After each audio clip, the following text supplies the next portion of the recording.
ಇಂದು ನಾವು ಕೃಷ್ಣನ ಕಥೆಯನ್ನು ಕೇಳೋಣ. ಕಾಲಯವನನ್ನು ಮುಚುಕುಂದನಿಂದ ವಧೆ ಮಾಡಿಸಿದ ಕಥೆ. ಕಾಲಯವನು ಯುದ್ಧದಲ್ಲಿ ಅಜೇಯನಾಗಿರುವ ವರವನ್ನು ಪಡೆದಿರುತ್ತಾನೆ. ಆ ಕಾರಣ ಅವನನ್ನು ಯಾರೂ ಸೋಲಿಸಲು ಸಾಧ್ಯವಿಲ್ಲ. ಒಂದು ದಿನ ಅವನು ಕೃಷ್ಣನ ರಾಜ್ಯವಾದ ದ್ವಾರಕೆಯ ಮೇಲೆ ಯುದ್ಧವನ್ನು ಸಾರುತ್ತಾನೆ. ಆಗ ಕೃಷ್ಣ ರಥದಿಂದ ಇಳಿದು ಹೊರಟು ಹೋಗುತ್ತಾನೆ. ಅವನ ಹಿಂದೆ ಕಾಲಯವನು ಹೋಗುತ್ತಾನೆ. ಕೃಷ್ಣನಿಗೆ ಅವನು ಅಜೇಯವಾಗಿರುವ ಸತ್ಯ ಗೊತ್ತಿರುತ್ತದೆ. ಅದಕ್ಕೆ ಕೃಷ್ಣ ಉಪಾಯದಿಂದ ಒಂದು ಗುಹೆಯನ್ನು ಪ್ರವೇಶಿಸಿರುತ್ತಾನೆ.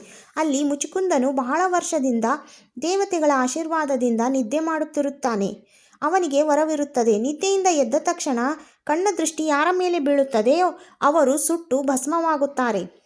ಕಾರಣ ಮುಚುಕುಂದ ಧರ್ಮ ಪರಿಪಾಲಕನಾಗಿರುತ್ತಾನೆ. ರಾಕ್ಷಸರು ದೇವತೆಗಳು ಯುದ್ಧ ಮಾಡಿದಾಗ ದೇವತೆಗಳು ಮುಚುಕುಂದನ ಸಹಾಯವನ್ನು ಕೇಳಿರುತ್ತಾರೆ. ಆಗ ಅದಕ್ಕೆ ಒಪ್ಪಿ ದೇವತೆಗಳು ಜೊತೆಗೆ ಬಹಳ ವರ್ಷಗಳ ತನಕ ಸಹಾಯ ಮಾಡಿರುತ್ತಾನೆ. ದೇವತೆಗಳಿಗೆ ಈ ಯುದ್ಧದಲ್ಲಿ ಜಯವಾಗಿರುತ್ತದೆ. ಮುಚುಕುಂದನು ತೀವ್ರವಾಗಿ ದಣಿದ ಕಾರಣ ದೇವತೆಗಳು ಅವನಿಗೆ ಈ ವರವನ್ನು ಕೊಟ್ಟಿರುತ್ತಾರೆ. ಗುಹೆಯಲ್ಲಿ ಪ್ರವೇಶಿಸಿದ ಕಾಲಯವನು ಗುಹೆಯಲ್ಲಿ ಮಲಗಿದವನನ್ನು ಕೃಷ್ಣನೆಂದು ತಪ್ಪಾಗಿ ತಿಳಿದು ಅವನನ್ನು ಹೊಡೆದು ಎಬ್ಬಿಸುತ್ತಾನೆ.